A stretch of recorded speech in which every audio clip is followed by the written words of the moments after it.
Assalamualaikum teman-teman, selamat siang semuanya. Gimana kabarnya nih? Semoga sehat-sehat semua ya. Oke, jadi selamat datang semuanya. Kita sekarang ada di Cloud Study Jam, kolaborasi dari GDSC Binus Malang dengan GDSC UNER. Kita sekarang ini ada di part 3 ya, bahas supervised and unsupervised learning hands-on. Nah, kalau teman-teman ikut di kegiatan sebelum-sebelumnya, di part 1 kita udah ada Introduction to Machine Learning. Di part 2 kita juga ada Data Pre-processing and Visualization Hands-on. Nah, sekarang ini kita yang ketiga. Lalu dilanjutin minggu depan untuk part 4-nya.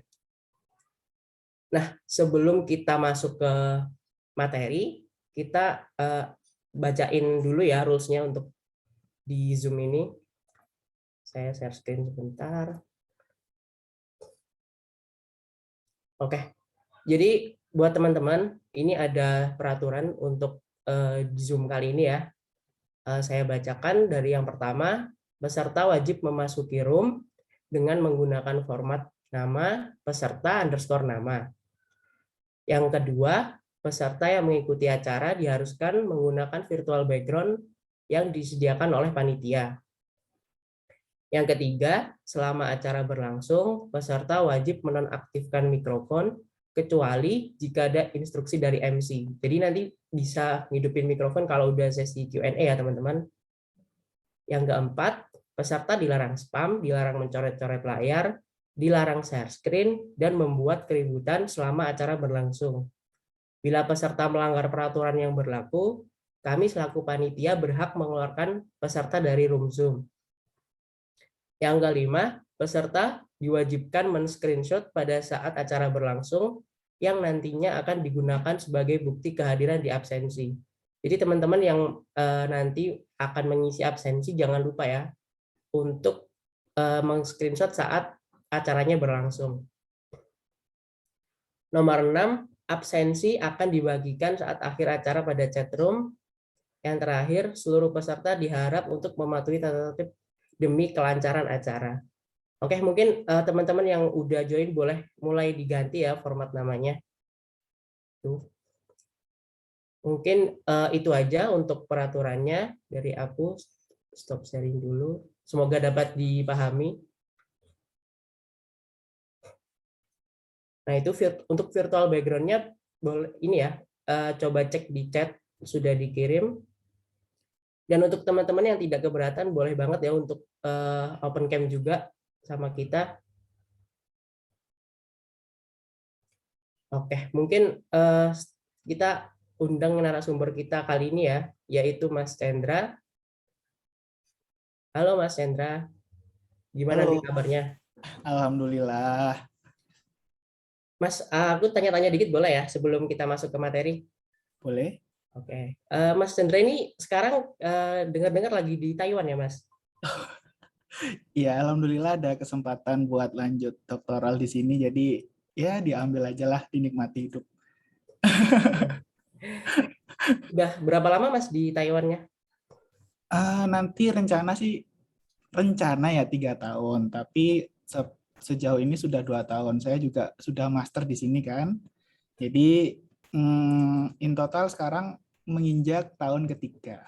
Oke, udah tahun ketiga ya berarti sekarang. Udah tua Mas di sini Mas. Kalau untuk apa ya perbedaan waktunya sama Indonesia berapa jam sih Mas?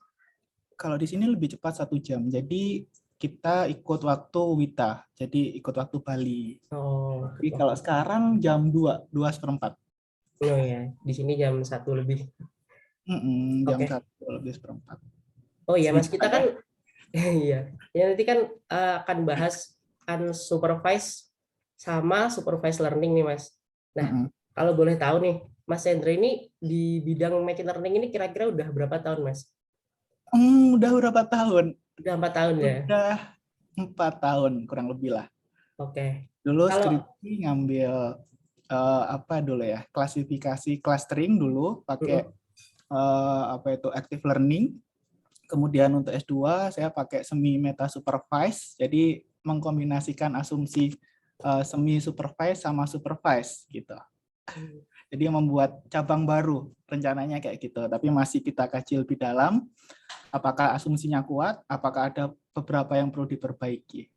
Oke, keren.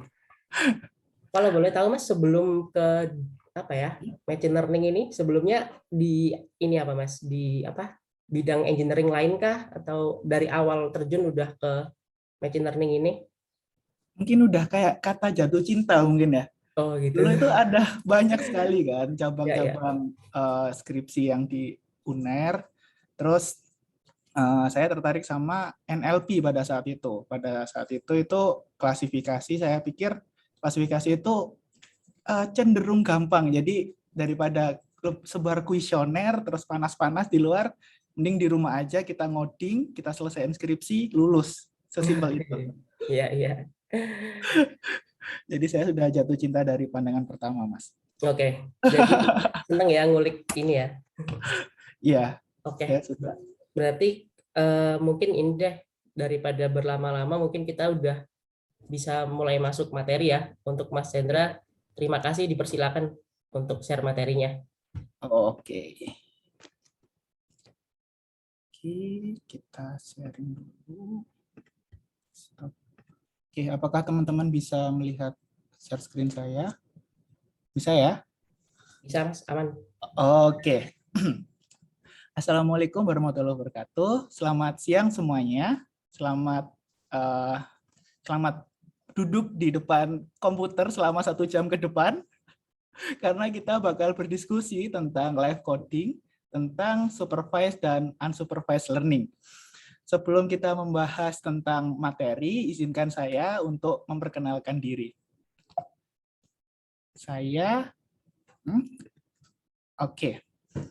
saya adalah seorang mahasiswa biasa yang alhamdulillah masih ngetek PhD di sini.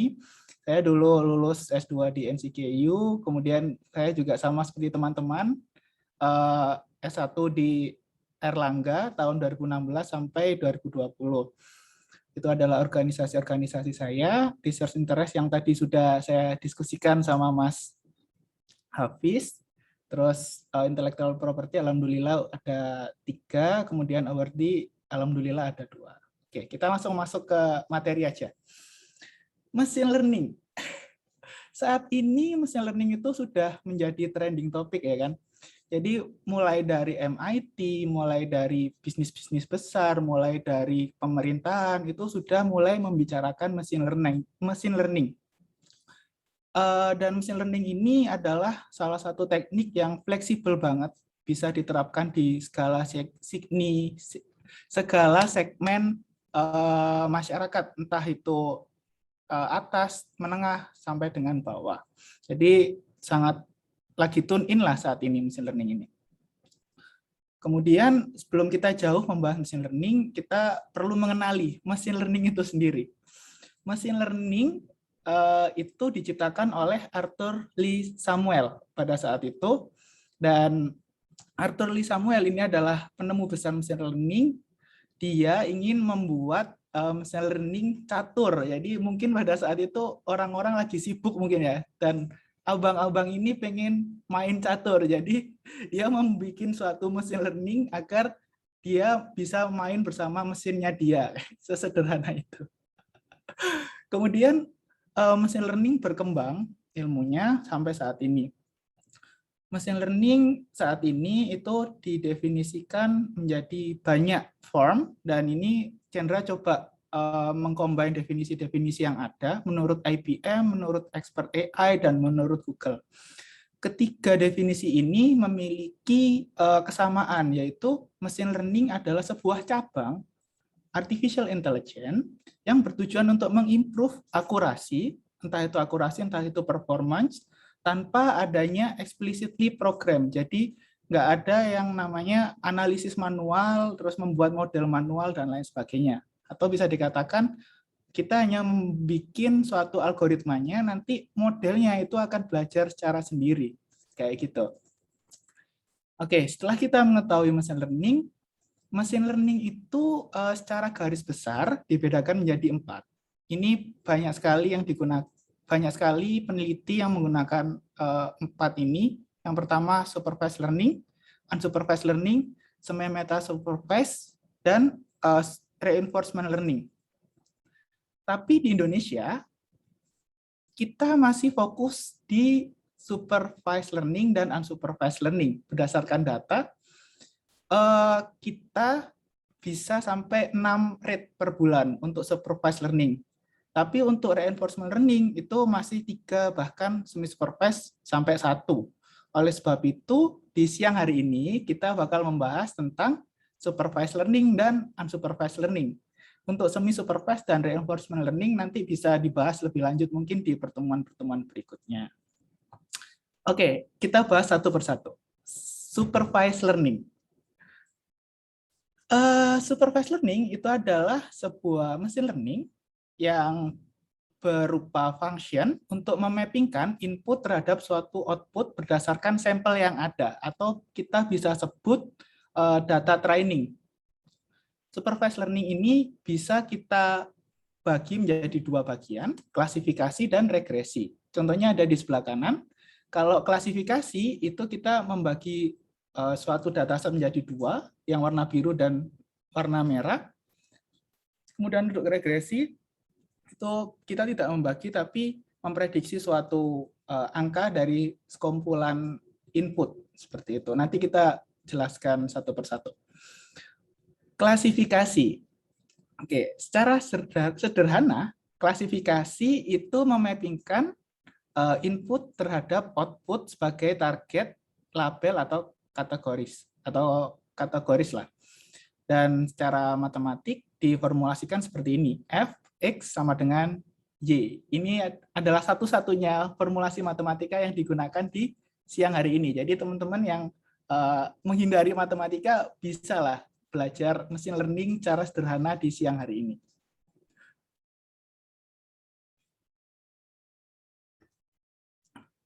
Oke, klasifikasi itu bisa kita bagi menjadi 3. Yang pertama, binary classification.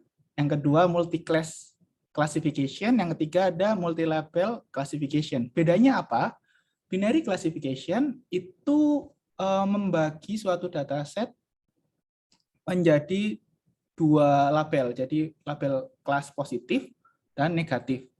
Contohnya seperti kanker detection. Jadi, untuk kanker detection ini inputnya biasanya gambar masuk machine learning, kemudian nanti keluarnya output, apakah gambar ini termasuk kanker atau bukan, seperti itu. Contoh kedua ada spam detection, jadi biasanya inputnya itu berupa teks, kemudian dimasukkan ke machine learning nanti memprediksi teks ini termasuk spam atau bukan. Ya, sesederhana itu, menjadi 2 bagian, positif atau negatif. Kemudian ada multi-class classification. Apa sih multi-class classification? Sama halnya binary classification. Multi-class classification ini juga membedakan suatu dataset menjadi 2 atau lebih. Misal, iris ini menjadi 3. Iris ini sebuah dataset gambar untuk image, untuk membedakan suatu bunga. Bunga itu termasuk bunga A, bunga B, bunga C. Dari sini kita bisa tahu binary classification itu cuma ada 2 kelas, dan multi-class classification itu lebih dari 2, entah itu 3, 4, atau lain sebagainya. Kemudian ada multi-level classification. Ini adalah teknik klasifikasi yang memiliki lebih dari 1 kelas di setiap hierarchical level. Apa sih hierarchical level ini? Misal gini, contohnya Google News.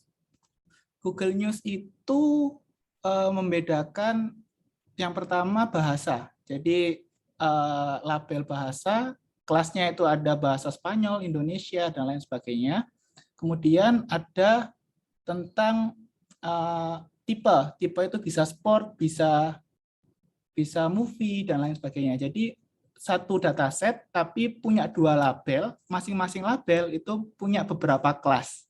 Seperti itu. Sederhana sekali bukan? Classification. Kemudian next. Nah, untuk algoritma yang bisa diterapkan di classification itu sebenarnya ada banyak sekali. Kita nggak bisa bilang satu algoritma itu cocok untuk semua dataset, nggak bisa. Karena tiap algoritma itu punya kelebihan dan kekurangannya masing-masing. Contohnya, di logistic regression, ini ada kekurangan di akurasi, yaitu akurasinya cenderung kecil atau tidak bisa sesempurna yang lain, tapi training time-nya bisa cepat dan modelnya tergolong transparan dan bisa menghandle noise. Noise itu apa sih? Noise itu adalah di mana suatu atribut atau suatu fitur itu tidak berguna dan tidak mempengaruhi target, tidak mempengaruhi label. Jadi untuk beberapa machine learning mungkin nggak bisa menghandle ini fiturnya seperti naive Bayes ini bawahnya. Tapi untuk logistic regression itu bisa. Kemudian ada need for scaling. Ini adalah juga kebutuhan machine learning yang biasa machine learning butuhkan. Jadi apa ya? Misal suhu tubuh nih, suhu tubuh minimal 20, maksimal 40. Kalau di scaling 20 itu nanti jadi 0, 40 jadi 1. Jadi range-nya itu dari 0 ke 1. Kayak gitu. Mungkin teman-teman bisa meng-capture tabel ini, kemudian bisa menggunakan asumsi-asumsi yang ada ini sebagai landasan penelitian teman-teman. Kalau ingin menggunakan machine learning dalam penelitiannya teman-teman. Oke, aku ambil contoh aplikasi yang sederhana tapi menarik dulu aja ya. Ini teman-teman pasti nggak asing lah ya sama beberapa elemen ini. Ada bug, dart, dragon, electric, dan lain-lain ini. Ini adalah elemen dari Pokemon. Ayo teman-teman siapa yang main Pokemon di sini? Pasti familiar lah dengan berapa banyak elemen ini. Kalau digabungkan dengan machine learning itu memprediksi elemen dari masing-masing Pokemon. Contohnya, ini ada Pikachu nih. Pikachu kalau dimasukkan model machine learning, outputnya harus elektrik. Kayak gitu. Ini ada Kadabra, outputnya harus fisik. Ini ada Ninetale, outputnya harus fire. Kayak gitu. Jadi secara sederhana, machine learning itu memappingkan input, ini inputnya, terhadap suatu output, ini outputnya. Kayak gitu. Nah, sebelum kita jauh, saya ingin bertanya ke teman-teman. Apa classification type untuk kasus ini dan apa algoritma yang cocok untuk kasus ini? Ayo, siapa yang bisa tebak? Apakah ada yang bisa tebak? Ayo. Oke, karena saya nggak bisa buka chat, jadi saya langsung jawab sendiri aja. Oke, untuk classification type yang cocok untuk kasus ini adalah multi-class classification. Karena apa? Karena ada banyak sekali tipe elemen Pokemon, tapi satu Pokemon hanya memiliki satu tipe elemen. Jadi misal Pokemon tipenya hanya elektrik. Ini contohnya Kadabra. Kadabra hanya fisik kayak gitu. Jadi hanya satu tapi jenisnya banyak, entah itu elektrik, fisik, fire, dan lain-lain. Kemudian algoritma apa sih yang cocok? Nggak ada gitu. Nggak ada karena ya tadi berdasarkan tabel tadi, setiap algoritma itu memiliki plus dan minusnya sendiri-sendiri. Kita nggak bisa bilang untuk contoh ini, untuk Pokemon ini paling cocok menggunakan decision tree. Nggak bisa. Kita harus melakukan eksperimen, uji coba, kita melakukan analisis, sampai dengan nanti ketemu, oh ternyata performa paling baik itu dimiliki decision tree. Contohnya seperti itu. Jadi kita nggak bisa menganalisis sebelum melakukan eksperimen untuk kasus machine learning ini. Lanjut. Oke, kita perdetail kasusnya. Machine learning itu memappingkan input terhadap output. Tapi machine learning saat ini itu masih belum bisa merecognize objek secara langsung. Misal Pokemon Pikachu, langsung masuk begitu aja nggak bisa. kita harus mengekstraknya terlebih dahulu. Cara mengekstraknya gimana? Ini dari objek Pikachu, kalau kita ekstrak SP-nya berapa, attack-nya berapa, defense-nya berapa, speed-nya berapa. Nah, hasil ekstraksinya ini kita gunakan sebagai input X1. Setelah kita mengetahui X1, maka X1 ini dimasukkan ke fungsi F, dan nanti harapannya bisa memprediksi elemennya, dan elemennya adalah elektrik. Elemennya juga perlu dimappingkan. Jadi kan kembali lagi machine learning nggak bisa merecognize suatu objek secara langsung, kita perlu mengubahnya menjadi suatu matrik terlebih dahulu. Ini saya pakai cara yang paling sederhana menggunakan one hot vector. Jadi kita membuat vektor seperti ini, yang selain elektrik kita isi 0 dan untuk elektrik kita isi 1. Kayak gitu. Jadi untuk elemen elektrik itu diwakili oleh matriks seperti ini. Oke, kita dapat X1, kita dapat Y1.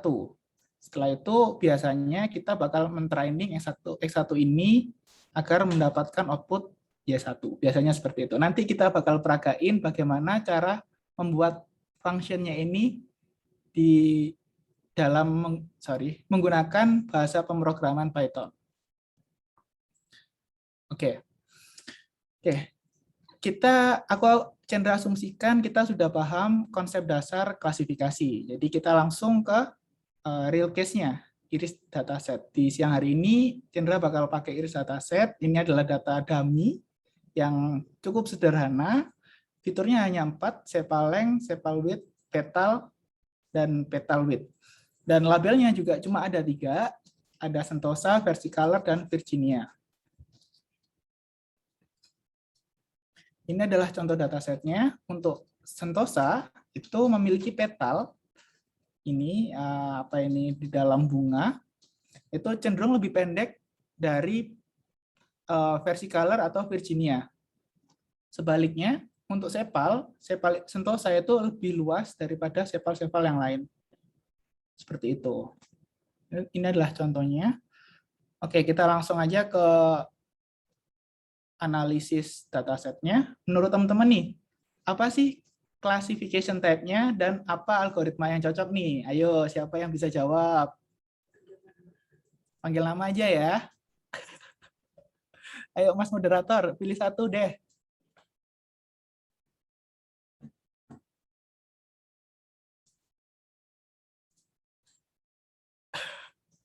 Halo? Halo. Ya, coba pilih satu deh dari teman-teman deh. Mungkin teman-teman yang mau jawab boleh ya, kalau mau open mic nih atau lewat chat.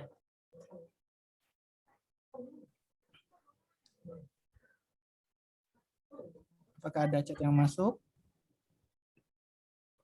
Nah, ada yang jawab multi kelas nih Mas dari Mas Putu. Benar sekali. Jadi untuk iris dataset itu classification type-nya itu masuk multi class. Karena apa? Karena kelasnya nggak cuma 2, ada 3, Sentosa, Versicolor, dan Virginia kayak gitu. Benar sekali Mas. Terima kasih Mas Fauzi. Kemudian untuk algoritma apa yang paling cocok itu kembali lagi terserah. Tapi untuk siang hari ini kita bakal pakai decision tree. Spesifiknya C45. Oke, terima kasih Mas Fauzi. Terima kasih Mas. Oke, lanjut. Nah, kenapa kita pakai decision tree? Karena decision tree itu cenderung sensitif terhadap terhadap noise, terhadap scaling. Jadi cocok buat kita untuk belajar. Sebelum kita mengcoding, kita perlu tahu step-stepnya untuk membuat suatu model. Biasanya, teman-teman expertise itu menggunakan tahapan seperti ini. Jadi pertama, kita mengelola dataset, terus melakukan data analisis, terus di split data test dan data train, kemudian kita membangun classifier, terus kita menampilkan classifier, kemudian mengevaluasi. Tapi sebenarnya yang penting itu cuma ada 3, load dataset, terus build classifier, sama evaluation. Itu yang paling penting. Yang 3 lainnya ini opsional. Oke, tanpa berlama-lama, mari kita langsung mengcoding saja ya. Oke, pertama, teman-teman bisa buka Google Colab-nya sendiri-sendiri. Kita tinggal nge-type Google Colab, Google Colab. Kemudian kita langsung buka di sini, menu yang pertama. Nah, di sini biasanya muncul beberapa coding yang telah kalian tulis sebelumnya, dan siang hari ini kita bakal membuat notebook yang baru.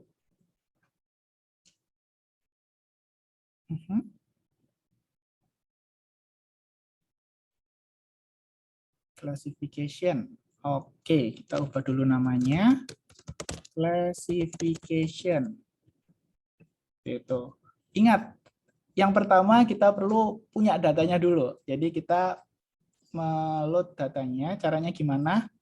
Biasanya saya browsing dulu, misal iris dataset. Dataset Python. Banyak sekali yang bisa digunakan. Saat ini menggunakan sklearn. Kita perlu ini doang. Copy.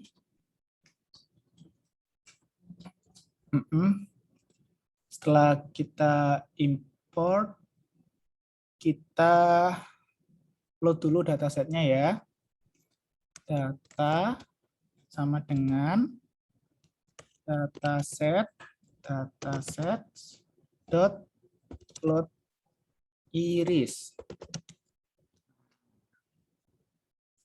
Kemudian saya ingin menampilkan data target yang tadi, 3 nama tadi.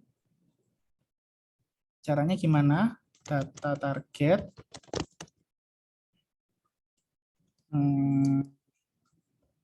Siku, data ke-10, data 25, data 50. Data 10, data 25, data 50. Kemudian list data target names.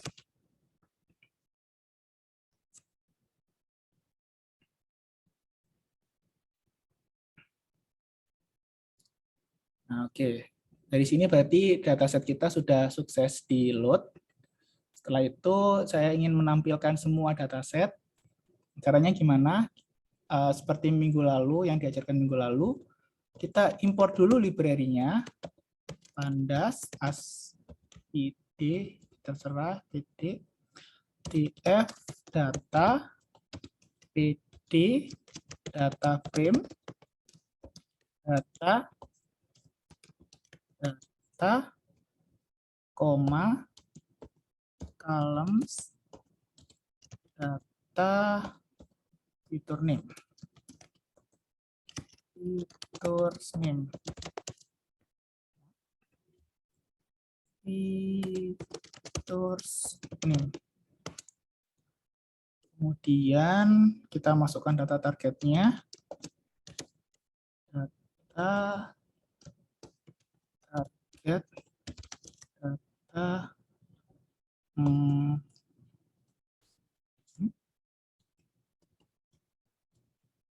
data target. Kita tampilkan df data. Wah, ada apa nih? Features name. Oh, ini nggak pakai S. Nah, oke. Dari sini, apakah teman-teman sudah menulis codingnya? Sudah ya? Oke, kita lanjut.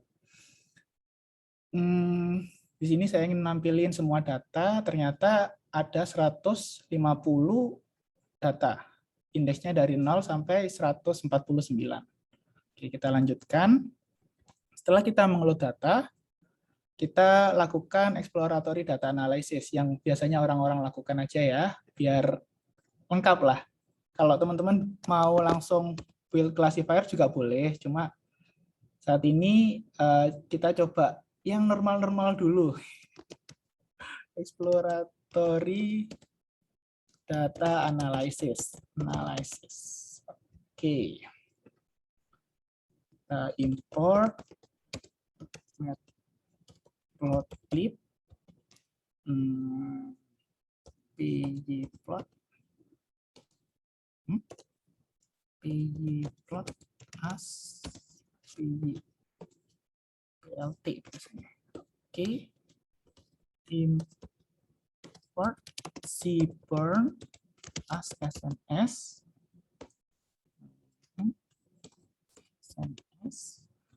Kemudian plt figure, kita tampilkan exploratory data analysis kita, figure fixed size ini ya kurang lebih, nanti kita cek apakah benar atau salah. Kemudian sns map df data as type plot corresponding method person, kemudian cmap eupugn notation.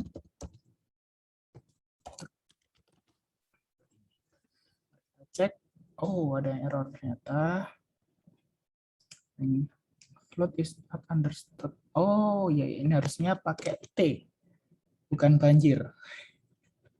Oke. Biasanya teman-teman kalau melakukan exploratory data analysis, biasanya kan menggunakan SPSS kan, entah itu SPSS, MATLAB dan lain sebagainya. Tapi kita hari ini kita menggunakan Python. Jadi cukup sederhana aja. Kalau kita ingin analisis hubungan corresponding menggunakan metode Pearson, kita langsung aja menggunakan satu line ini doang dan kita langsung bisa menganalisisnya langsung. Ini. Cara bacanya gimana? Ini fitur pertama, sepaleng, itu correspondingnya 1 terhadap sepaleng sendiri, tapi correspondingnya minus 0,12 untuk sepal width. Nah, gitu. Terus yang contoh yang ketiga, sepaleng itu correspondingnya 0,87 untuk petaleng. Dan gitu terus-terusnya. Tapi dari sini kita bisa tahu bahwa untuk sepal width ini kita bisa hapus karena apa? Corresponding vektornya dari sepal width ke target itu minus 0,43 atau bisa dikatakan tidak berkoresponding kayak gitu ya. Namun di siang hari ini saya mau menggunakan semua ini karena kalau kita menganalisisnya terlalu detail nanti membuat teman-teman bingung. Jadi kita langsung aja gunakan semua, geradakan aja kata orang Jawa gitu. Tahapan ketiga, setelah exploratory data analysis, kita men-split dataset. Oke, kita split dulu. Caranya gimana? Caranya sederhana banget, tinggal type seperti ini, from scalar model selection, import train test split. Semudah itu. Kemudian kita definisikan extrain kita, y-test, salah ini x-test, kemudian ini y-train, kemudian ini harusnya y-test. Dan kita panggil fungsinya split df data drop target. Teman-teman nanti bisa langsung copy aja, nanti bakal saya share Google Collaboration di siang hari ini, nanti bisa teman-teman analisis satu persatu. Kalau teman-teman ada pertanyaan, bisa langsung tanya aja ya, sambil saya menyelesaikan coding ini. PF data, target, kemudian test size. Test size ini 0,1, artinya apa? 0,1/10 bagian dari dataset itu bakal kita gunakan sebagai data test, dan 90% lainnya itu kita gunakan sebagai data train. Gitu. Ini kita running aja. Error lagi. Kenapa nih? Drop target. Kenapa ya? Drop DF data target. Kita cek dulu. Oh iya. Ini harusnya target. Oke. Nah, kita sudah membagi dataset menjadi dua bagian, data train dan data test. Oke, lanjut ke tahapan berikutnya. Kita langsung bangun aja classifier-nya. Kita menggunakan C45 kan? Jadi tinggal browsing aja caranya gimana. C45 decision tree scalar. Seperti ini, kita cari codingnya. Mungkin ini membantu. Kita copy langsung aja. Kita paste, kita sesuaikan codingnya. Kemudian ini kita ganti X-train. Dan ini kita ganti Y-train. Sudah deh, kita udah punya model decision tree. Terus kita mau menampilkan classifier-nya. Menampilkan berarti kita menggunakan library lain. Yang mana yang paling gampang, mungkin pakai grafis mungkin ya, paling gampang ya. Import grafis, nah ini ada. Kemudian from scalar.tree import export grafis. Oke, export grafis CLF out file non apa ini fitur name data fitur names, kemudian class name equal to data target name koma field to special karakter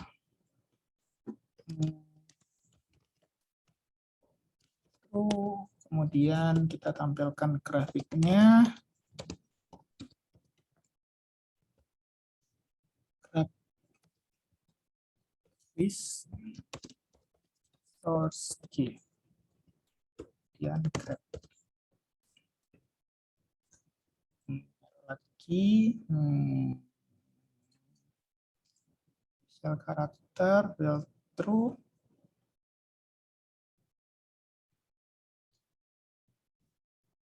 field kita coba. Apa ini ya?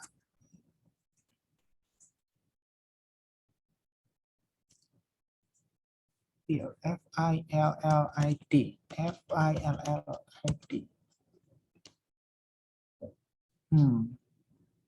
fitur name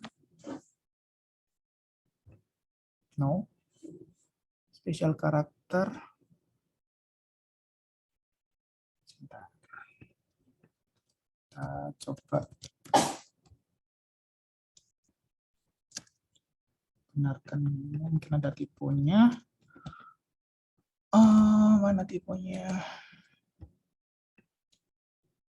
Oh, kenapa nggak bisa?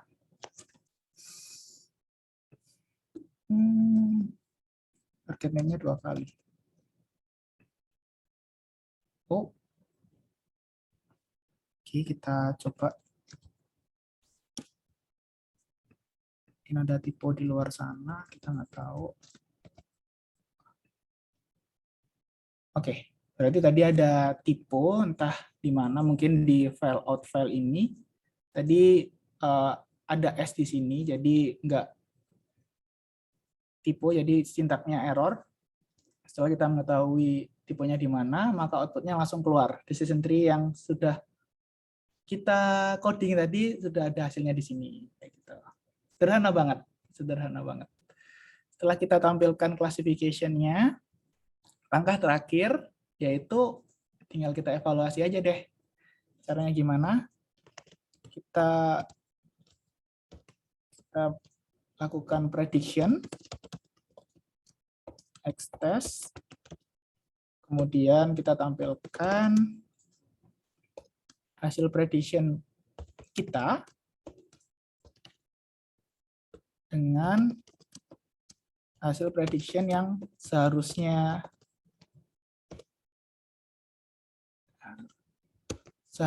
ada. Jadi y-test ini golden truth, orang-orang biasa bilang golden truth. Prediction ini output dari model yang sudah kita buat. There's no attribute prediction. Oh, predict tanpa ion. Gitu.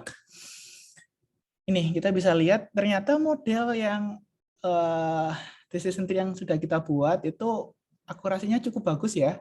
Cuma ada satu data test yang salah. Ini data test ke-8.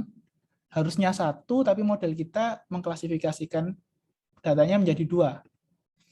Kemudian untuk lebih keren lagi, kita tampilkan akurasinya. From sklearn matrix import akurasi score. Kemudian kita keluarkan probabilitasnya, string akurasi score, inputnya golden truth, dan hasil prediction dikali dengan 10.000, 1 bagi 10, ini 10 ditambah, yang kita tampilkan.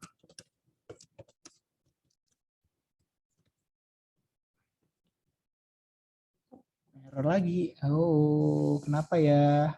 Teman-teman kalau ngoding Python, jangan kaget ya kalau banyak error, karena di setiap error kalian itu adalah pengalaman kalian, jadi cintailah error kalian ya. Jangan mutung. Akurasi score.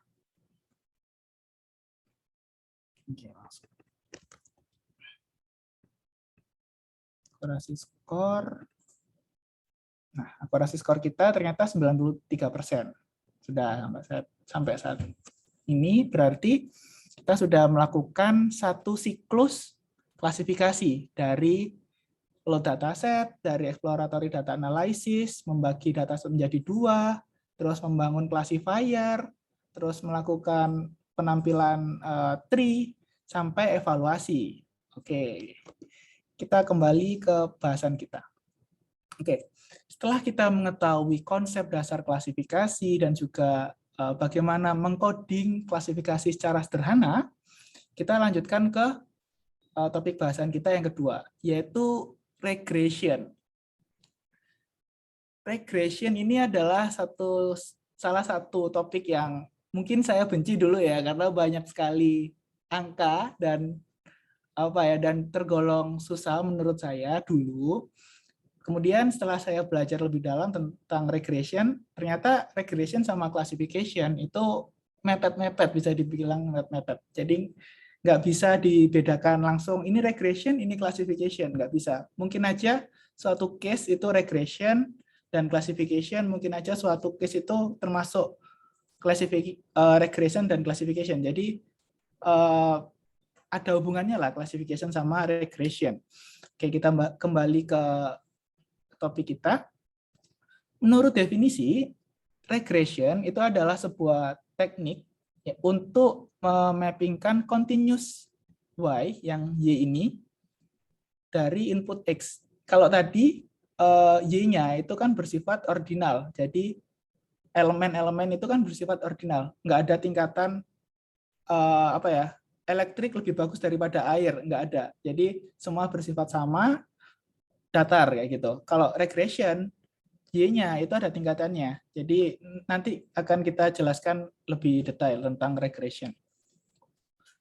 Oke, algoritma regression sama kayak classification tadi, sangat banyak, sangat bercita ragam. Jadi teman-teman bisa pakai simple regression, multiple regression, polynomial regression, sampai dengan artificial neural network.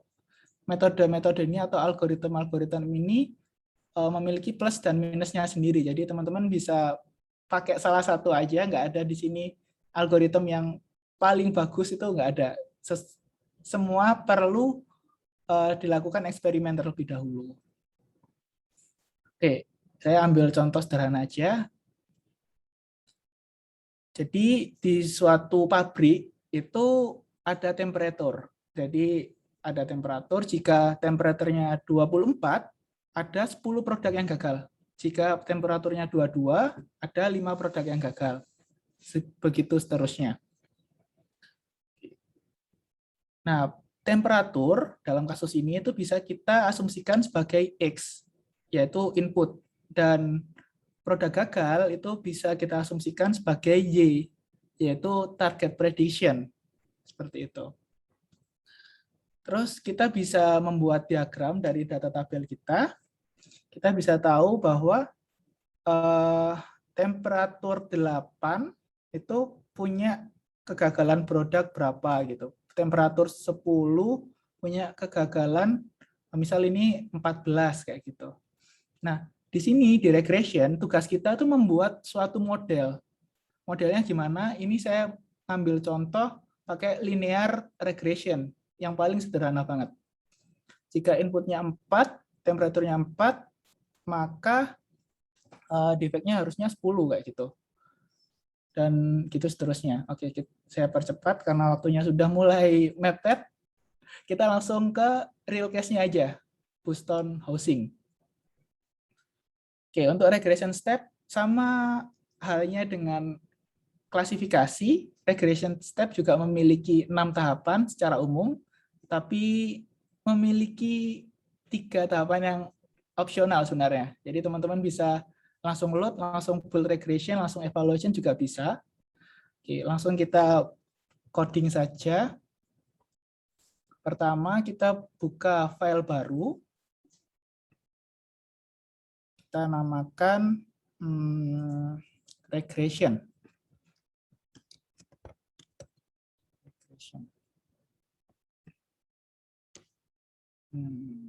Regression. Oke, sama halnya classification, langkah pertama yaitu load dataset. Kita load dulu.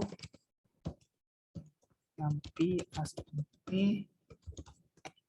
import matplotlib plot asplt import canvas aspd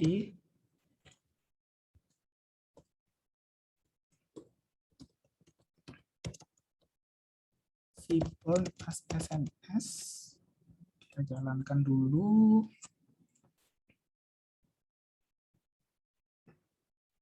Oke, sambil menunggu kita import. Oke, bisa.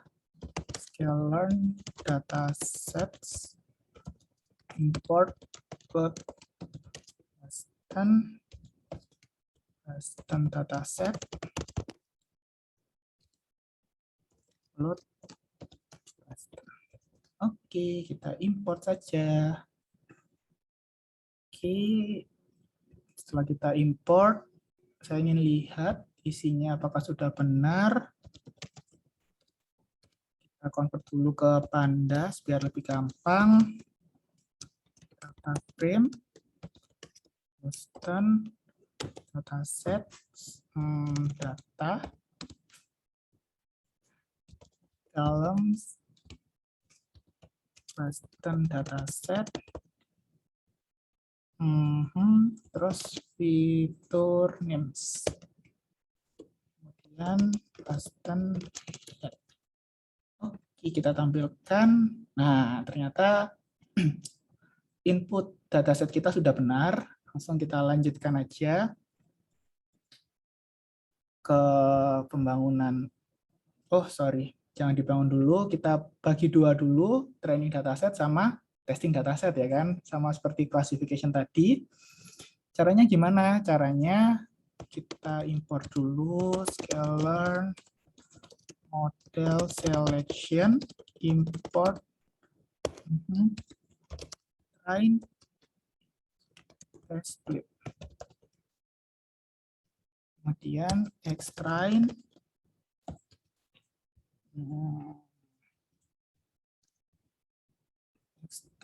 kemudian apa itu? Oh, ada yang salah. Sklearn model selection, train test split. Ada yang tipe kayaknya. Sklearn model selection.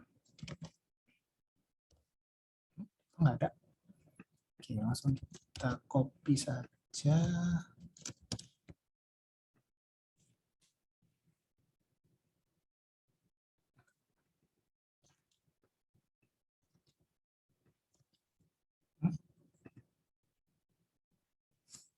X is not defined. Oke. Kenapa dia nggak defined?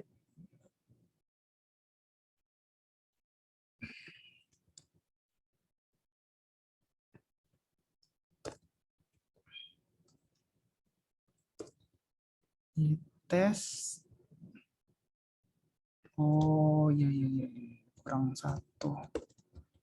Masukkan XPD data frame numpy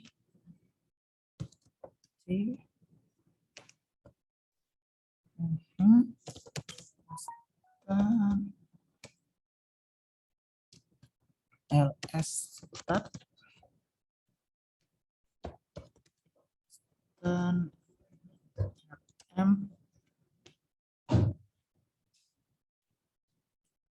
M2 column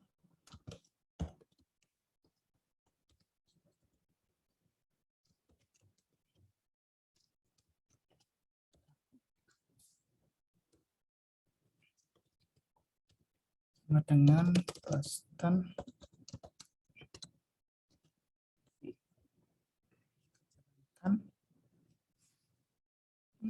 RM-nya kurang satu. LS start kurang satu. Oke.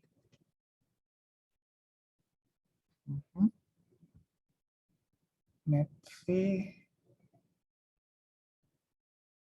kita copy aja lah.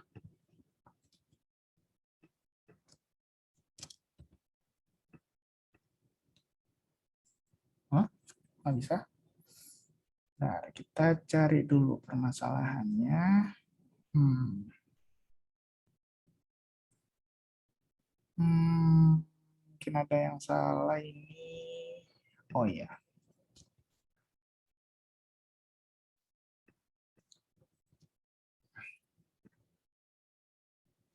Oke.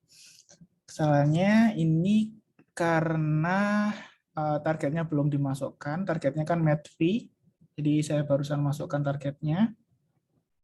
Terus kita split bagi dua. Yang pertama 80%, yang kedua 20%. 80% buat training, 20% buat testing gitu. Setelah itu kita bangun aja langsung regressionnya, nggak usah lama-lama. Caranya gimana? Caranya from sklearn linear model import linear regression. Yep. Regression linear regression fit x-train, kemudian y-train, kemudian regression predict, kita memprediksi x-test. Kita langsung aja biar lebih cepat. Regression score x-test y-test. Gede kayaknya.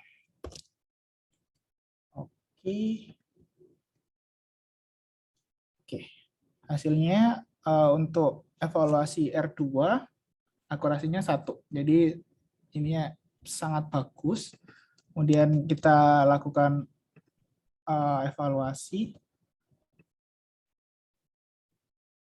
Oke, jadi model kita, aku nggak tahu sih kenapa ini sangat bagus. Jadi model kita ternyata sangat bagus. Hampir semua data tes kita benar 100%. Entah benar 100%. Jadi jika targetnya 30, prediksinya juga 30. Jadi model kita yang linear regression ini ternyata sangat bagus ya. Oke. Kemudian saya ingin menampilkan garis regressionnya.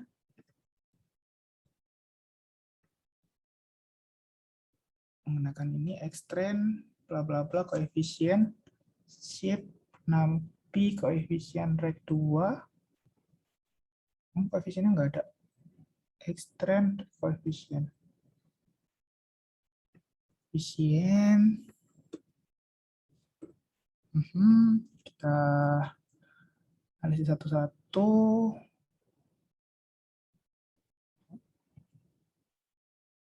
STM, Y prediction masuk koefisien. Shape value ada. Prediction, regressionnya ada. Koefisien kalem. Mungkin berbeda. Oke. Ini adalah bobot untuk masing-masing fitur. Cukup banyak sih, tapi sebenarnya sangat sederhana. Saya ingin menampilkan dalam satu garis, tapi ternyata mungkin library saya tergolong cukup usang, jadi nggak bisa digunakan di saat ini. Oke, langsung kita baca aja. Untuk cream, variabel cream, untuk ke 0 itu bobotnya 1 E plus 00. Untuk yang pertama, min 7, 31, min 17, dan gitu seterusnya. Kalau teman-teman mau mendalami teknik evaluasi regression, mungkin nanti kita ada course baru mungkin ya teman-teman. Karena regression ini cukup dalam dan cukup banyak juga yang bisa kita diskusikan. Tapi untuk siang hari ini, pembuatan model kita sudah sukses. Jadi kita lanjutkan ke clustering. Oh, capek kan? Ya, emang bahasan kita, saya ingin membuat ini lebih sederhana, tapi ternyata masih masih sedikit agak susah, sedikit doang. Oke, kita lanjutkan saja ke unsupervised learning. Oke. Unsupervised learning itu jauh lebih gampang dan sederhana daripada supervised learning. Karena apa? Karena supervised learning itu ada human inference di sini. Sementara unsupervised itu nggak ada. Jadi di sini murni machine learning yang berpikir, murni unsupervised learning yang membuat pola dari dataset. Jadi bisa didefinisikan unsupervised learning itu adalah suatu mesin learning yang bertujuan untuk menganalisis unlabeled dataset tanpa adanya human interference. Cabang unsupervised learning itu sangat banyak. Entah itu clustering, dimension reduction, association rule, dimension estimation, feature learning, dan anomaly detection. Sebenarnya sangat banyak lagi. Masih banyak lagi. Tapi untuk reputasi masing-masing teknik itu masih didominasi oleh clustering, di mana untuk paper tahun 2022 itu hampir mencapai 927.000 paper dipublish tahun 2022. Diikuti oleh feature learning seperti BERT, seperti attention, dan lain sebagainya. Diikuti oleh density estimation yang hanya mencapai 54.000 paper di tahun 2022. Oleh sebab itu, kita siang hari ini bakal berdiskusi tentang clustering. Clustering itu adalah salah satu mesin learning teknik untuk mengidentifikasi kelompok dari data yang berhubungan, related data point, di dataset yang besar tanpa adanya specific outcome. Jadi untuk tadi supervised learning itu kita memperhitungkan output seperti label, seperti poin, seperti apalagi objektif dan lain sebagainya. Tapi untuk clustering ini itu nggak ada specific outcome. Jadi cenderung lebih sederhana daripada supervised learning. Oke, kita masuk ke lebih dalam. Clustering itu bisa dibagi menjadi beberapa tipe. Yang pertama, partitioning, yaitu mengelompokkan suatu data berdasarkan similarity-nya. Jadi nanti kita bakal menghitung distance, entah itu menggunakan banyak sekali distance, similarity sama dissimilarity. Algoritmnya bisa menggunakan K-means, K-moid, dan Clara. Terus tipe yang kedua itu ada density based method. Density based method ini evolusi dari partitioning method, karena kalau ada data anomali, partitioning method nggak bisa menghandle itu. Jadi masih diperhitungkan sebagai data bagian dari data. Tapi kalau density method, data anomali itu nanti disendirikan dan akan membentuk suatu klaster baru yang isinya cuma satu. Itulah kelebihan density based method. Density based method itu memperhitungkan high point density dari isolated dari setiap cluster dataset. Algoritmanya bisa menggunakan DB-scan, optik, dan lain sebagainya. Kemudian ada hierarchical based method. Hierarchical based method ini adalah teknik clustering yang membuat suatu hierarki cluster. Jadi membentuk suatu pohon besar, dan contohnya bisa menggunakan BOTS ini. Kemudian ada grid based method, itu untuk massive dataset. Ada model based method, itu menggunakan neural network. Biasanya sih peneliti menggunakan SOM.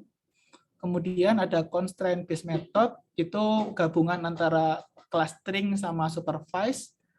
Jadi bisa dikatakan semi supervised lah. Tapi core-nya itu masih clustering. Jadi para peneliti memetakan constraint based method ini di dalam clustering. Contoh algoritmanya ada COP K-means, CMWK K-means, dan lain sebagainya. Oke, kita langsung ke real case-nya aja. Di siang hari ini kita bakal menggunakan Iris dataset sama kayak klasifikasi tadi. Nanti saya ingin menampilkan bedanya adanya human inference sama non-human inference di sini. Oke. Untuk clustering step-nya hampir sama dengan supervised learning. Jadi pertama kita perlu mengeload dulu datasetnya, kemudian kita melakukan exploratory data analysis, terus membangun model, kemudian menampilkan model, dan akhirnya mengevaluasi clustering kita. Sama halnya dengan supervised learning tadi, unsupervised learning juga ada beberapa yang opsional, seperti exploratory data analysis dan penampilan model. Oke, kita langsung coding aja lah ya, biar lebih seru. Oke, kita, Mas moderator, ini waktunya kurang berapa ya? Untuk panitia mungkin ada yang bisa confirm ya Iya, punya. Sebentar ya Mas. oke, santai. Takut kelewat aku. Diskusinya terlalu panjang. Tapi berguna kok bagi teman-teman, yakin aku. Jadi kalau pingin penelitian, pingin melakukan apa ya, analisis data, melakukan banyak hal lah menggunakan machine learning. Hit install. Oke, masih ada waktu 8 menit nih Mas sampai Oh, 14.20. oke, siap. Kita agak slowkan temponya berarti ya. Dari tadi ngebut terus ya. Oke deh. Makasih Mas. Oke, terima kasih Mas. Hmm, oke. Untuk clustering, pertama kita import dulu beberapa library yang dibutuhkan. Di siang hari ini kita menggunakan Neat untuk mengetahui cluster apa ya, jumlah cluster optimal. Nanti bakal saya jelaskan di akhir unsupervised learning. Kemudian kita import-import dulu. Setelah kita yakin datanya sudah diimport, kemudian kita coba load datasetnya. Caranya hampir sama seperti unsupervised, hampir sama seperti supervised teknik, entah itu classification, entah itu regression. Kita from sklearn dataset, terus import load iris. Oke, iris, load iris. Nah,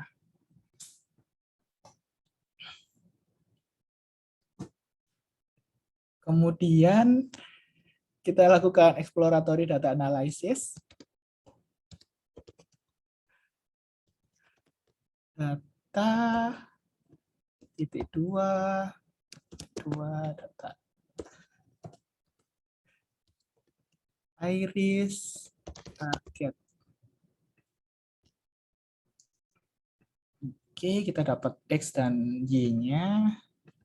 Sebenarnya Y ini tidak digunakan, tapi saya ingin menampilkan aja nanti di akhir unsupervised learning. Kita tampilkan dulu aja.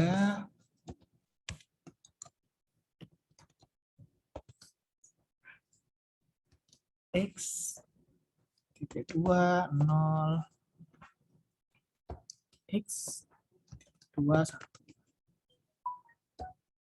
C sama dengan Y, CM, CMap sama dengan is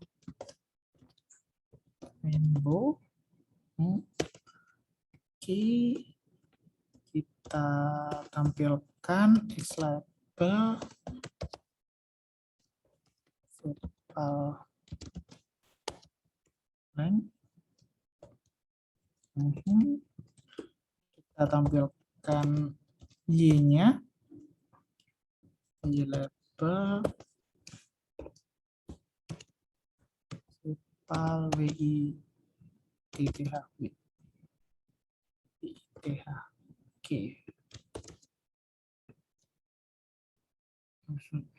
Nah, ini adalah scatter plot.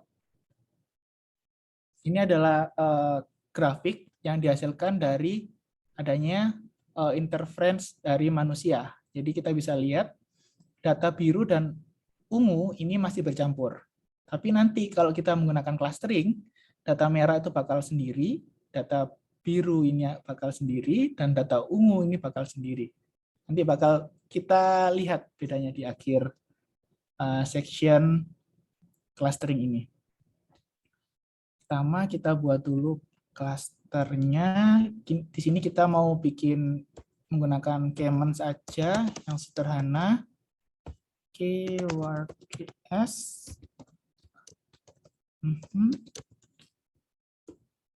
Terus kita isi parameternya init.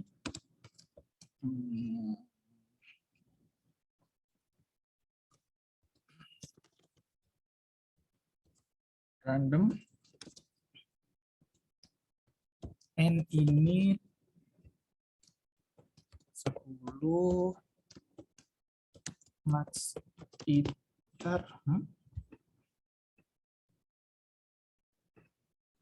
Mas Peter ini 300, iteration-nya random state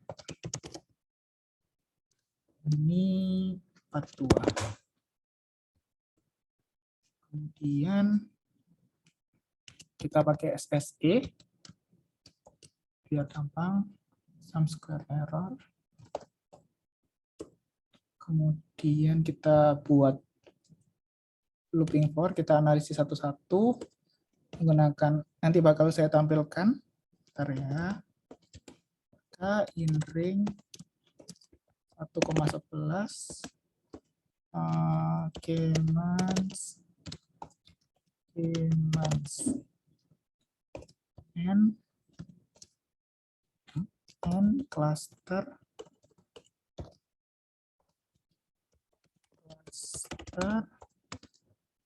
key and scale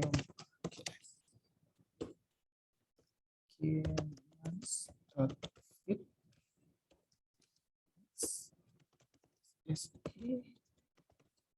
and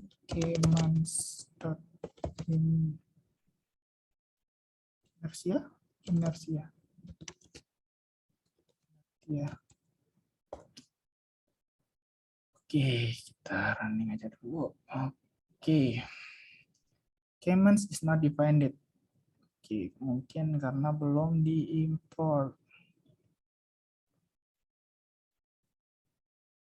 Udah ada.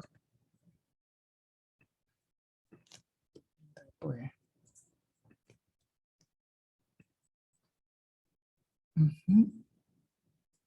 K-man and cluster. Cluster ini dengan S. Oke. Setelah itu coba kita tampilkan evaluasinya.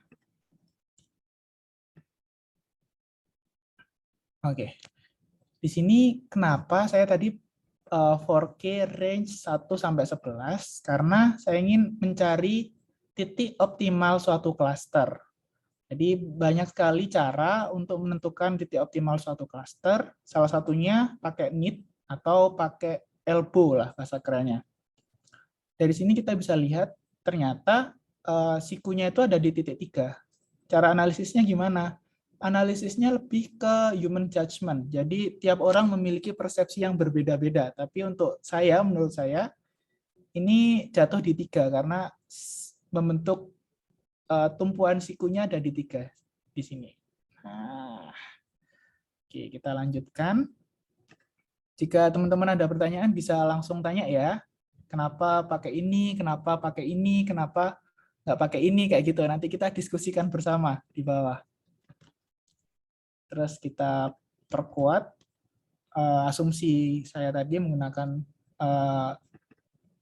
ini lokator. Dan oke, ternyata benar hasilnya 3. Kita lanjutkan. Kita ingin menampilkan hasil cluster sama dataset sebenarnya dari human inference yang tadi sudah saya bicarakan. Pertama, kita bentuk dulu klasternya dari 3. Setelah itu kita langsung tampilkan saja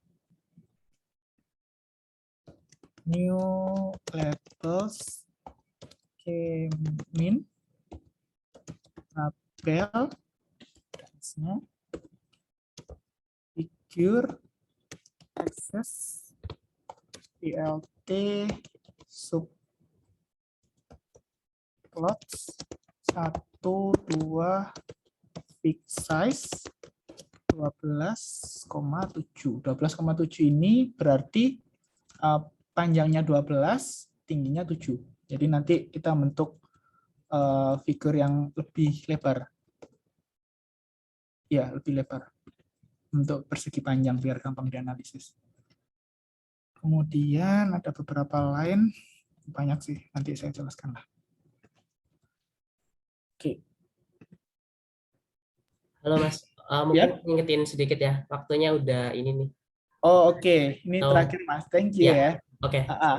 Jadi saya tadi menyebutkan adanya human inference, ini data original, jadi untuk birunya itu masih kecampur dengan data yang ungu. Ini dampak dari adanya human inference. Kemudian ini clustering yang sudah kita buat di siang hari ini. Menurut teman-teman bagusan mana nih? Yang ada human inference-nya atau yang murni clustering? Nanti kita berdiskusi lebih lanjut jika ada waktu lebih lama. Oke. Oke, sebelum mengakhiri siang hari ini, saya ada kata-kata bijak dari Imam Malik. Ini adalah kata-kata bijaknya. Ilmu tidak lain adalah sebuah cahaya yang Allah tempatkan di hati kita. Semoga ilmu di siang hari ini bisa menjadi cahaya buat teman-teman di kehidupan di masa mendatang. Mungkin gitu aja dari saya. Assalamualaikum warahmatullahi wabarakatuh. Waalaikumsalam. Keren banget. Oke, tadi kita udah belajar banyak nih dari Mas Chandra ya. Jadi tadi ada Mas Chandra udah live code juga, ada classification, regression, dan ada clustering juga ya tadi Mas. Ya, betul. Sebelum masuk ke Q&A, mungkin aku mau ngingetin teman-teman ya yang belum screenshot, soalnya untuk presensi, jangan lupa untuk di screenshot ya. Oke, mungkin sekarang kita udah bisa masuk ke sesi Q&A nih. Buat teman-teman yang mau tanya, boleh banget ya. Boleh raise hand, boleh open mic, atau kalau yang malu-malu boleh lewat chat juga boleh.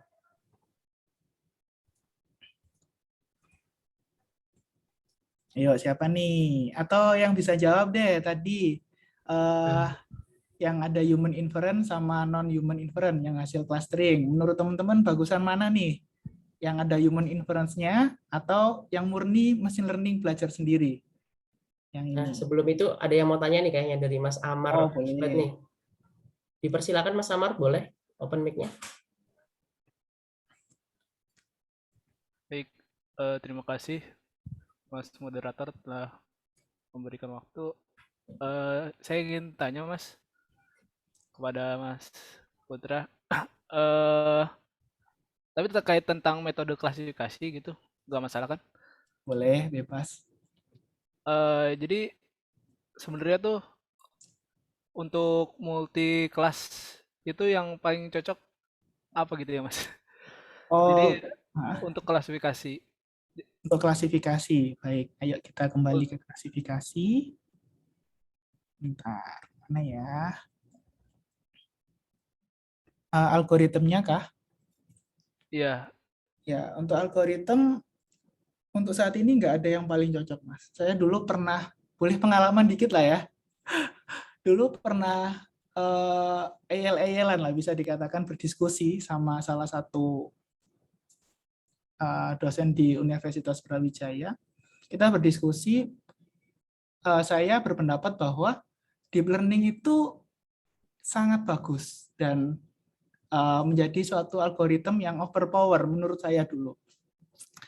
Kemudian saya berdiskusi dengan beliau, ternyata untuk data satu case itu, untuk case yang saya diskusikan itu cocok menggunakan SVM karena beberapa hal gitu. Jadi kalau Mas siapa minta tolong? Mas Amar. Oh iya, iya. Halo Mas Amar. Jadi kalau Mas Amar tanya algoritma apa yang paling cocok, untuk saat ini nggak ada.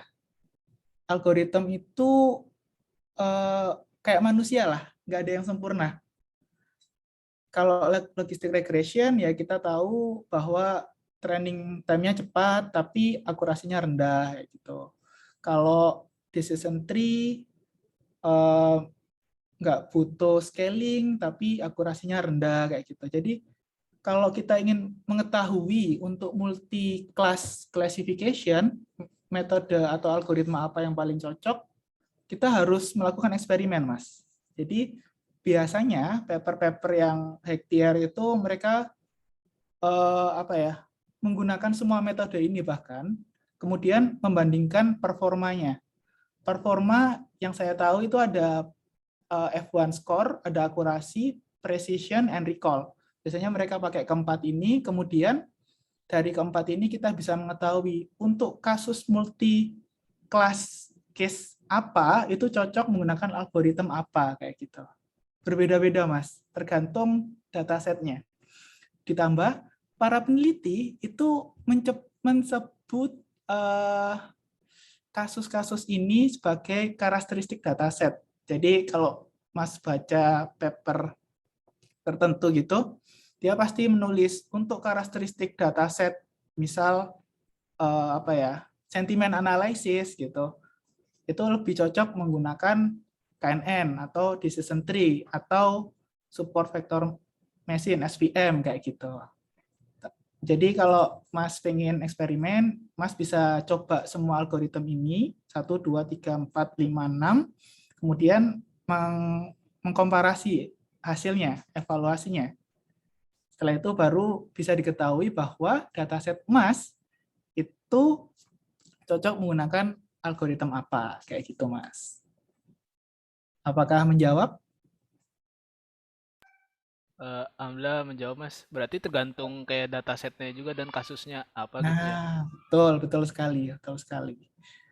Untuk saat ini perkembangan di beberapa teman saya yang di Rusia, yang di Eropa, sama di Taiwan, itu teman-teman lagi ngembangin tentang cabang artificial neural network, tapi di bagian text processing. Jadi Mas bisa baca BERT, itu bentuk deep learning-nya text processing. Jadi kita udah mulai berpindah lah dari artificial neural network ini ke bentuk-bentuk lain seperti BERT, seperti Albert, seperti GPT-3 kalau Mas pernah dengar GPT-3 dan lain sebagainya. Jadi bisa dikatakan perkembangan algoritma saat ini itu udah sangat luas banget, Mas. Mas bisa pakai apapun itu, Mas bisa men-challenge diri Mas sendiri untuk men-tackle previous research dan lain sebagainya. Jadi Mas juga mungkin bisa nambahin di sini suatu metode baru, misal BERT atau attention atau metode-metode lain. Ini tabel ini juga nggak 100% benar, Mas. Mungkin aja ada algoritma lain yang belum saya mention di tabel ini. Kayak gitu. Ayo Mas, kalau mau melakukan uji coba, bolehlah kita calling-calling lah ya. Siap, Mas. Tapi nggak apa emang, Mas, kalau kayak konsultasi gitu. Boleh lah, boleh. Saya sedia 24 jam kok buat teman-teman yang pengen belajar lebih, itu saya terbuka. Kapan hari saya berdiskusi sama teman-teman dari ITS itu jam 1 malam, karena ya tahu lah ya, programmer itu hidupnya malam, jadi kita diskusinya malam. Kita diskusi deep learning gitu jam 1 pagi sampai jam 3 pagi. Saya terbuka, Mas, boleh aja. Nanti bisa hubungi saya lewat GitHub atau LinkedIn, nanti kita sesuaikan jadwalnya, nanti kita diskusi bersama. Siap, Mas. Terima kasih Iya. atas jawabannya. Oke, thank you Mas Amar yang udah tanya tadi. Semoga terjawab ya pertanyaannya. Buat teman-teman juga terbuka ya Mas Chandra, kalau ada yang mau hubungi via LinkedIn, nanti Boleh. materinya di-share, ada LinkedIn-nya Mas Chandra juga. Oke, mungkin lanjut ke pertanyaan berikutnya ya. Ini ada pertanyaan dari Mas Afnan di chat. Untuk penggunaan Navy Base, cocoknya untuk kasus seperti apa? Mungkin boleh dibantu, Mas. Apa? Saya putus-putus tadi koneksinya. Oke, di chat ada Mas Afnan yang bertanya, untuk penggunaan Navy Base, cocoknya untuk kasus seperti apa? Oh, naive bias kah? Oh, mungkin ya, Navy Ya, Base. Ini naive bias. Oke. Oke. Untuk naive bias, sepengetahuan saya itu paling cocok untuk text classification, tapi menggunakan fitur extraction DF-IDF. Menurut saya paling bagus naive bias. Dulu saya pernah melakukan penelitian menggabungkan DF-IDF sama naive Bayes, sorry bukan membangun, mengkomparasi antara SVM dan naive Bayes gitu. Tapi fitur extraction-nya menggunakan TF-IDF dan hasilnya ternyata naive Bayes lebih unggul untuk teks ya, untuk text classification. Selain teks sebenarnya ada banyak banget Mas. Kita bisa coba image processing, kita bisa coba signal processing dan lain sebagainya. Jadi ilmu nggak naive Bayes cuma teks gitu, enggak. Naive Bayes mungkin ada kecocokan dengan bidang-bidang lain. Salah satunya kayak gambar, kayak wave, kayak apalagi banyak sekali lah. Jadi kembali lagi nggak ada algoritma yang powerful untuk semua bidang, nggak ada. Kita perlu mengkomparasikan satu sama lain. Kayak gitu. Bagus sekali nih pertanyaannya Mas Afan. Terima kasih Mas. Oke, thank you untuk Mas Afnan ya. Semoga terjawab pertanyaannya. Mungkin next ke Mas Yogi, ini ada pertanyaan via chat.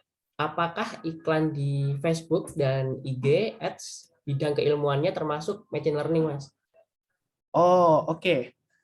Kalau dulu iklan atau advertisement itu belum ada machine learning, tapi sekarang itu saya dengar ada yang namanya personalized advertisement. Jadi misal kita user biasa itu suka melihat YouTube makanan gitu ya. Nanti iklan-iklannya itu berupa makanan semua.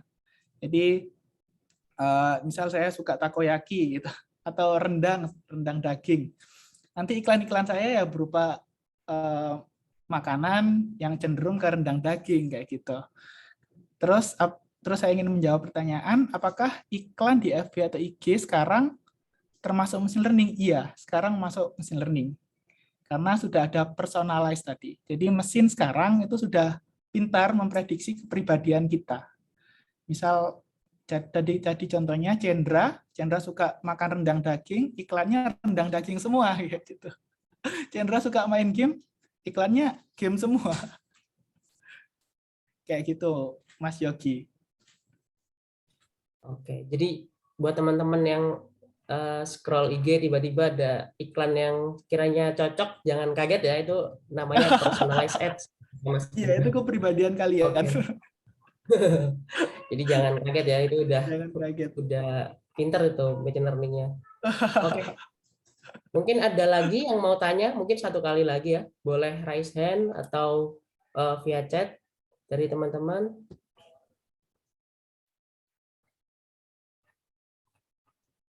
Boleh ya kalau ada pertanyaan lagi.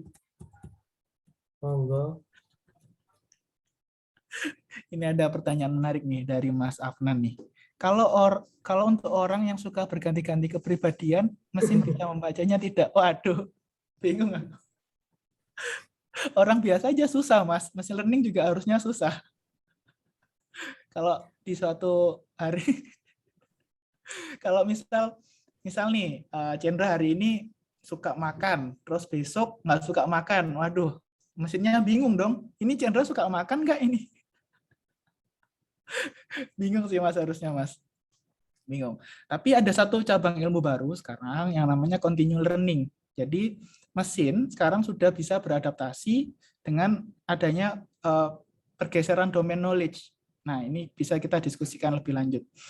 Apa sih domain knowledge itu? Domain knowledge itu suatu informasi yang didapat oleh suatu model dari training. Jadi untuk hari ini nih, suatu model mentraining kepribadian Cendra. Besok, suatu model itu mentraining kepribadiannya Cendra lagi. Jadi kan ada dua model yang berbeda tuh. Nah, dengan adanya continual learning, dua model ini itu bisa dikombinasikan menjadi satu. Jadi, machine learning sekarang, dengan adanya continual learning, catatannya, itu sudah bisa membaca kepribadian orang meskipun kepribadiannya berganti-ganti. Kayak gitu, Mas. Oke. Thank you ya Mas Afnan untuk pertanyaannya. Mungkin ini ada pertanyaan terakhir ya dari Mas Fauzi. Spesifik sih ini. Apakah deployment project machine learning bisa di VPS CentOS 7, Mas? CentOS 7. Oke, ini lebih ke arah teknis ya. Ya. Apakah deployment project machine learning bisa di VPS CentOS 7? Mungkin Mas Fauzi bisa ngomong langsung karena ini lebih ke arah teknis. Mas Fauzi mau machine learning yang kayak gimana? Mas Fauzi pengen deploy sistem yang kayak gimana dan hardware-nya kayak gimana, itu harus jelas dulu. Mungkin Mas Fauzi bisa memberikan penjelasan lebih lanjut. Menarik nih Mas Fauzi nih.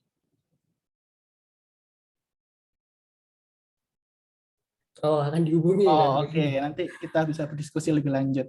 Jadi Oke. gini, secara garis besar, deployment project machine learning di CentOS 7 itu memungkinkan. Hanya saja kita harus lihat memorinya VPS itu seberapa, terus GPU-nya kayak gimana, terus menghandle seberapa banyak orang kayak gitu. Kalau terlalu banyak orang, nanti kasihan mesinnya. Mesinnya nanti bisa out of memory kayak gitu, bisa nanti panas dan lain sebagainya. Jadi kita perlu tahu hardware-nya kayak gimana. Kemudian kita perlu tahu software-nya apa. Kalau Mas Fauzi pengen pakai TensorFlow itu bisa kok diterapkan di CentOS 7. Mumpuni masih bisa. Masih bisa. Oke, nanti kita bisa diskusi lebih lanjut Mas Fauzi. Keren banget nih.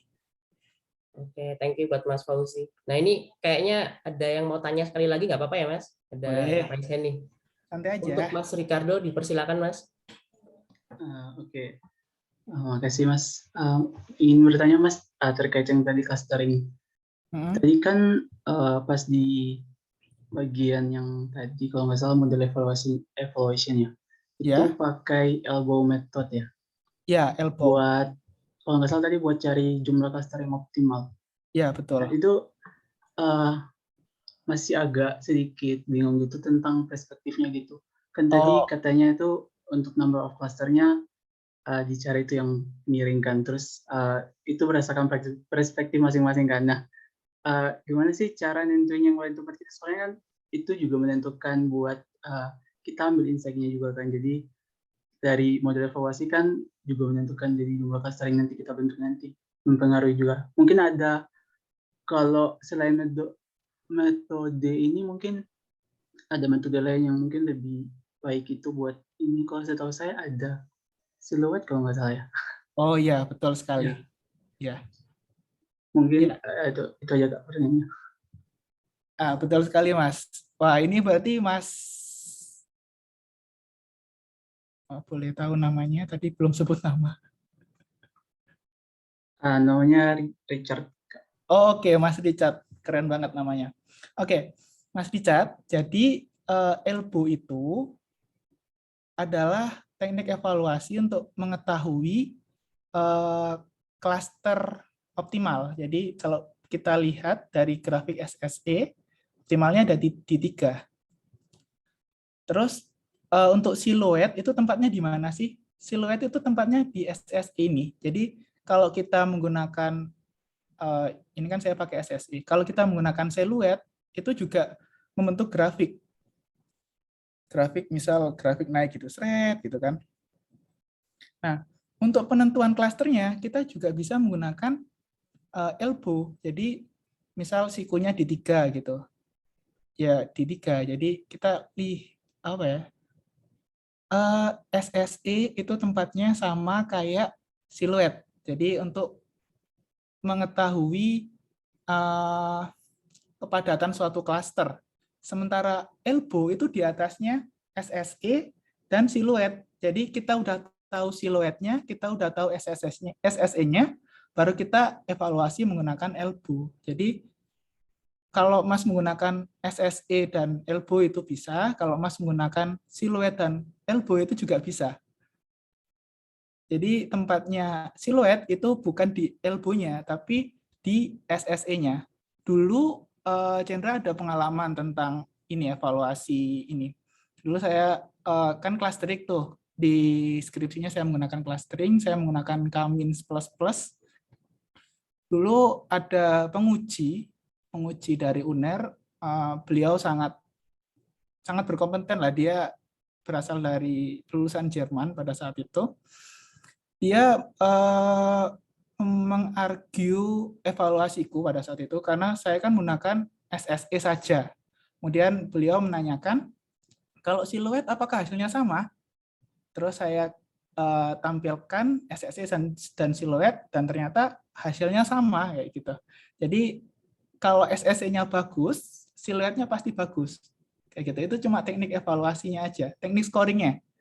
Kemudian untuk penentuan cluster optimalnya itu sama-sama menggunakan elbow kayak gitu, Mas. Jadi kalau Mas mau siluet ya bisa aja nanti berarti grafiknya naik gini, seret. Kemudian elbow-nya berarti di titik kritis 1. Mungkin nanti ada di sini lah, di 3. Harusnya sama. Kayak gitu. Apakah menjawab Mas Richard? Oh, makasih banyak Mas. Sangat menjawab, Kak. Oh, sip. Mau ngerjain apa Mas Richard? Ada gitu, Mas. Oh, Project ini sendiri, Mas. Sukses lah, Mas. Makasih, Mas. Ya. Oke, thank you Mas Richard buat pertanyaannya. Nanti kalau mau menghubungi lebih lanjut bisa tuh ke Mas Hendra ya. Yo, ilah. Oke, mungkin sesi Q&A-nya udah dulu ya buat teman-teman semua. Sekarang kita mau lanjut ke sesi penyerahan sertifikat. Jadi ini ada apresiasi dari panitia untuk Mas Chandra, mohon diterima. Mungkin panitia yang bertugas boleh untuk share screen sertifikatnya.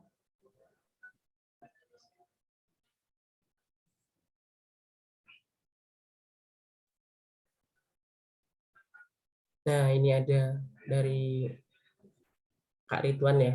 Oke. Jadi thank you Mas Chandra, ilmunya sangat bermanfaat buat kita semua. Alhamdulillah. Ya sama-sama kawan-kawan, kalau ada pertanyaan ya langsung tanya aja. Kalau Chandra terbuka kok buat teman-teman. Ini kan bukan bukan ajang untuk pamer, tapi ini untuk mengembangkan ilmu. Karena kita tahu kita sama-sama belajar, kita sama-sama ingin tahu, dan kayak webinar ini adalah salah satu cara kita untuk mengembangkan ilmu secara cepat gitu sih. Terima kasih. Saya juga mengucapkan terima kasih terhadap panitia, teman-teman, khususnya Mas Moderator sama Ketua DSC UNER dan DSC BINUS Malang. Saya mengucapkan berterima kasih banyak. Oke. Siap. Oke, untuk selanjutnya akan ada sesi dokumentasi. Teman-teman boleh ya open kameranya semuanya. Yuk kita foto bareng dulu sebelum mengakhiri. Ditunggu ya. Yuk open cam teman-teman. Foto dulu nih, foto bareng dulu.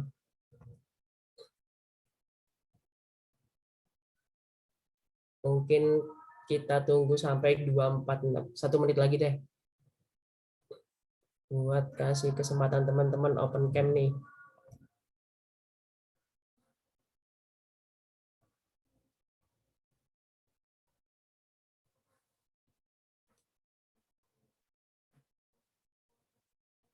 Cek dulu udah berapa nih. Ini sudah siap. Tunggu bentar mungkin Mas. Bentar ya. 246 ya.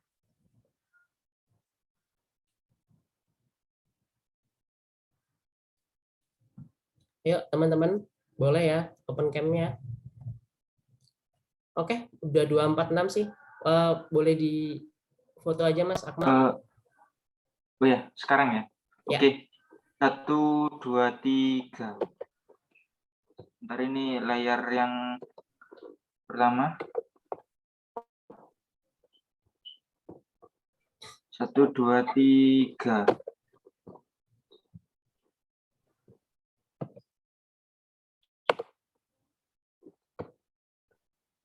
Oke, ini layar ketiga. 1, 2, 3.